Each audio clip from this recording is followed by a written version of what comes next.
1987, and either fortunately or unfortunately, probably unfortunately, it's still relevant today. Especially he wrote those lines much earlier, 50 years ago, most of it. what we witnessed with Trayvon and Ferguson and even It's Trump, perfectly. it's all there. Yeah. I want to congratulate you personally on creating such a wonderful, important, thought-provoking motion picture. It's moving, it's wonderful. So thank you very much. Thank you.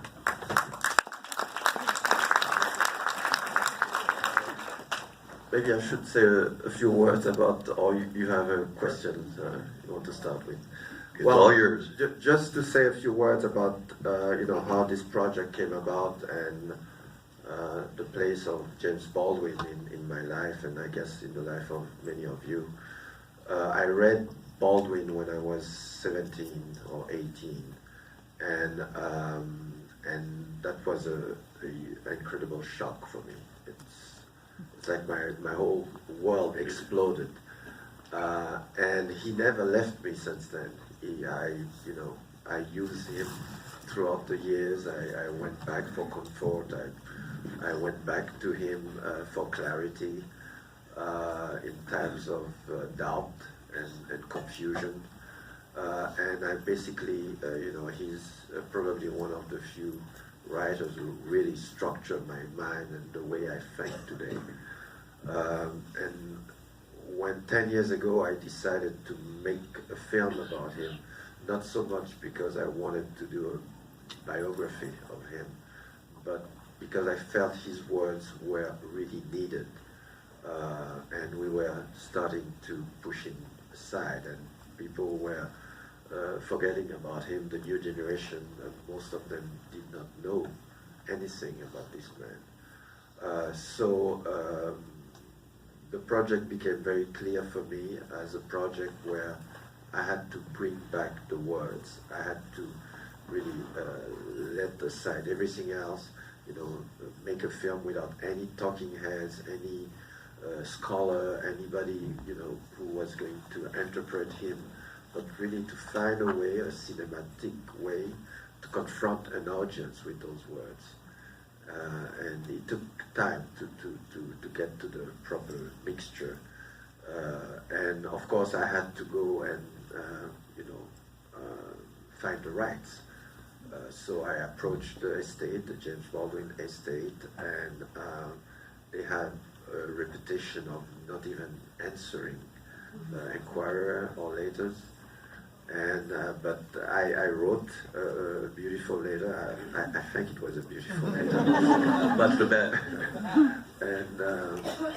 And they answered me within 3 days, and they invited me to come to Washington D.C. and meet them. And in fact, the person I met was Gloria Carifa-Smart, who is James Baldwin's younger sister, an older woman, with a lot of dignity, and who have been carrying this legacy for many, many years. And I told her about this film, which I didn't know what it would be, because at that stage I just knew what I wanted to do, but not really how. And for some of you who are in the film industry, normally you ask for rights for a book, or for an essay or a chapter of a book, but never for the whole body of work.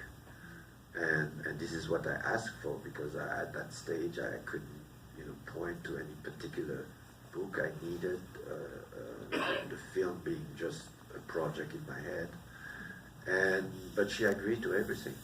She agreed. I took an option, but in fact the first 2-3 years, I was the one forcing to wanting to pay the option, and the third time she just said, okay, Rauol, stop, concentrate on your film, and stop, because we had to, make the papers each time again and again. So, and the film was not only in terms of production possible thanks to the estate, but even in terms of its quality, it's because I really had all the time I needed to find the film.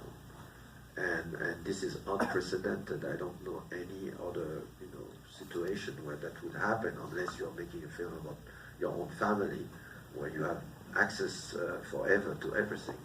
But to have that kind of rights for the whole 10 years, without any time, at any time they came to me and said, where is the film? And in fact, we worked, in a very close relationship because they were in a process of assembling all Baldwin's archive to bring to the New York Public Library, where they are now. And one day, it was, I think, four years into the process, Gloria gave me those pages where she just told me, you will know what to do with them. Were you aware of those pages? Not at all. Not at all. Later on, I read about that project because it was the object of a lawsuit from the editor because Baldwin died without writing the book and he had an advance. And it was this incredible case where a book editor was suing the family of a dead writer. And of course, when that was known, they stopped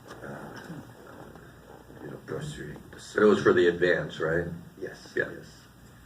And so she gave me those pages. Those are the notes I speak about in the film. They were not. It was not a manuscript. It was really notes with ideas, with names, with motivation, intention. But for me, that was the opening door, because now I had this mystery novel. Something organic that would allow me to not only find that book, but also to go throughout the rest of his work and makes a sort of reconstitution of that book that he never was able to write, but somehow I knew what it could be because having read all Baldwin, knowing Baldwin, I could say the book was supposed to become the most important book for him. It was a book about America through the life and death of his three friends.